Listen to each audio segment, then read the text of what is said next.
Hi all, I want to show you a resource at letsplaychess.com which I'm the webmaster of. I programmed a Learn from the Masters facility, so we're going to Learn from the Masters, and I'm going to show you how I'm going to relate this to a game I recently lost on Thursday, which I haven't had the heart to go through yet because the pain's still there, but it was a King's Indian defence. So here we can interactively see descriptions of various openings, and I'm putting in the moves of the King's Indian defence to get to the critical position where I was a bit confused about what to do. Some of these descriptions, by the way, have been taken from Wiki, and I've acknowledged Wiki. So here is the main line of the King's Indian, and usually black player would play knight c6. So King's Indian orthodox variation, but knight e6 slightly offbeat.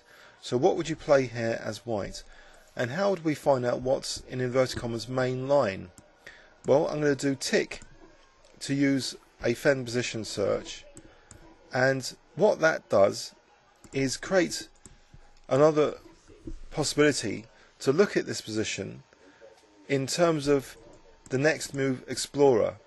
So it's found that 767 results in this. So for example, we could look at a game of Belyavsky. We can click play through and quickly flick through. And by the way, this board's interactive here, so if we wanted at some point to examine an alternative, we can actually click a move in and just get back to the game. Just click the right arrow, or the left arrow, and just go back to the game. There's that game. We're going to close this window now and actually use this link, power analysis of the next fen, because I want to know the main line. And as if we're researching a correspondence game, here the alternatives are presented along with raw stats, but a recent facility a few months ago added to this was the ability to filter by the minimum rating of both sides. So I'm going to click on 2500, and this is significantly going to reduce the number of games brought up statistically. And we'll see, for example, d5 is still played at a high level, but not much. Look, one game found. What is played is c1 to e3 a lot, 27 games. So that's a great statistic for white, and only 12 where black won, and 40 where it was a draw. And here f1 to e1, moving the bishop, is also popular. 29 to 3, so that's even more convincing than bishop e3. So these two are worth exploring as potential for mainline aggressive systems. Let's first look at bishop e3, because that was the move I chose in my over the board game. So I'll click explore position further, and then we'll see to try and find a popular alternative for black. And it seems knight g4, so they try and kick the knight more than anything else if we look at the game quantities. So I'll explore that position further, and then we'll see bishop g5, and improvising during the game, I'd actually play bishop g5 myself, and the queen moves to the right now. So we'll explore that position further. And now I took on e5, which is actually a popular choice as well. So taking on e5, d4 takes e5. The opponent recaptured, so we didn't play h6 here, which has been played before, but white won at a very high level all 4 games as a draw. So just take back with the pawn.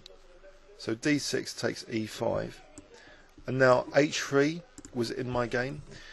But the weakness of improvisation is if you don't really understand what's going on, then something horrible can happen. So black played h6, and the key move is just retreating the bishop.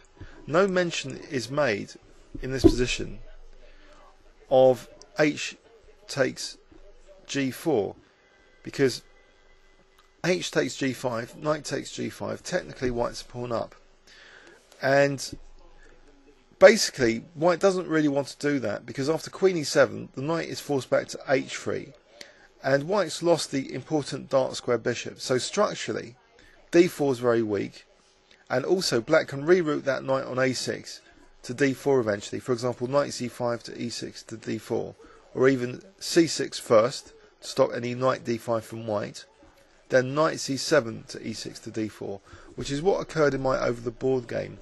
So accepting this gambit with h takes g4, hg5, knight takes g5 is no good and is not mentioned, as my opponent had indicated in post-mortem analysis. What people are playing is bishop d2, so we're going to explore that position further. Bishop d2, then the knight retreats back to f6, so at least black's blocked the f pawn, and now you put your bishop back on e3, so you're strengthening your control of these dark squares again, d4, c5, and the bishop on e3, it supports c5, so potentially there's bishop takes a6s. So let's explore that position further. So white's doing well here, and there's various black alternatives, b6 or c6, knight h5 was a draw, or queen e7. Statistically, queen e7 seems to be one of the most popular tries, with a lot of draws. So let's have a look at queen e7 here, and to see if there is another mainline move for white we can learn from. So c3 to d5 has some games. a3 is popular, and that's where a lot of white victories seem to be coming. So a3, and I happen to know something about this, that one of the priorities is for black to quickly get the rook on a1 to the d file. So there's a nifty idea with later b4, rook a2 to d2 in some variations. Let's explore the position further after c6, which seems to be the most common idea. So black's preventing white from coming knight to d5, and the knight can be rerouted, like I mentioned previously, knight c7 to e6 to d4. So we'll explore that position further and see what white plays here. Statistically, b4. So as I've mentioned before, b4, and the rook is now clear for this manoeuvre, rook a2 to d2. So we can consider this a critical main line, where that filter that I put in earlier, minimum FIDE for both players is 2500. So b4 is scoring well. Now finally, let's because there's so few games now, let's actually view the underlying games here, and it will find all the games now, and maybe even some more. Okay, so there's two key wins. Let's have a look at this Van Wheely win. So Van Wheely was black, and he managed to lose from that system that white played here. So it was a bishop e3, and this kind of dance with the bishop coming back to backwards, and then going back to e3. So it doesn't matter actually, you'll notice, if it came to c1 or d2, it's returning back to the same position as go to e3. So white plays this a3 and b4 plan. Now rook e1 makes way for the bishop to come to f1 if knight f4. So the knight goes back to e6. So black's still targeting d4, but importantly white hasn't lost that dark squared bishop control of d4. And this rook move is also another way for white to strengthen control of not only the d file but d4 as well, and challenge rook d8 with rook d2. So black just played f5 instead of rook d8. Now bishop c1, and we'll flick through the rest of the game. So rook d2. So that nifty manoeuvre was made available by a3 and b4. So we have here basically a system which is implied by just looking at the database stats and looking at the FIDE rating of both sides and seeing what works the best. So knight d5, a seemingly brilliant knight sack out of the blue. So black didn't want to accept this. Well, I see that if cd, the knight retreats, then d6, and white's blasting, it seems, black quite well. So black just played queen f7. So the knights got exchanged, now c5. And you'll notice this bishop is now extended in scope, it can come to c4. And also d6 is weak, so all the pressure's on black here. This bishop nicely comes to b2. So it looks to be a very beautiful system here, with this rook a2 to d2 manoeuvre. And this is the kind of thing you can investigate quite easily with this Master Collection resource. And here, after bishop takes f7, black just resigned. He's in a almost zugzwang. He can't move the bishop because of that horrible pin.